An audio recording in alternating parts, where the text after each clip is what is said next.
You search for how to buy shares of Integrated Diagnostics Holdi. The company operates in medical diagnostics and is listed on LSE PLC under the ticker IDHC.L. This is an educational overview and not investment advice.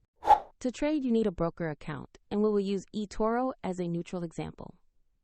After registering, you will usually need to verify your identity with an ID document and add funds before you can buy. Use the platform search bar and enter the ticker IDHC.L to locate the correct listing. Confirm that the result shows Integrated Diagnostics Holdi on LSE PLC before opening the asset page. On the asset page, review basic company information and the price chart to understand recent movement. Make sure the company description and ticker match what you expect. Click the Invest or Buy button, enter the amount you want to allocate, then carefully review and confirm the order. If the market is closed, your order may be queued until trading resumes. If your available balance is insufficient, the platform will prompt you to add funds before the purchase can complete. Once executed, your position will appear in your portfolio where you can monitor it.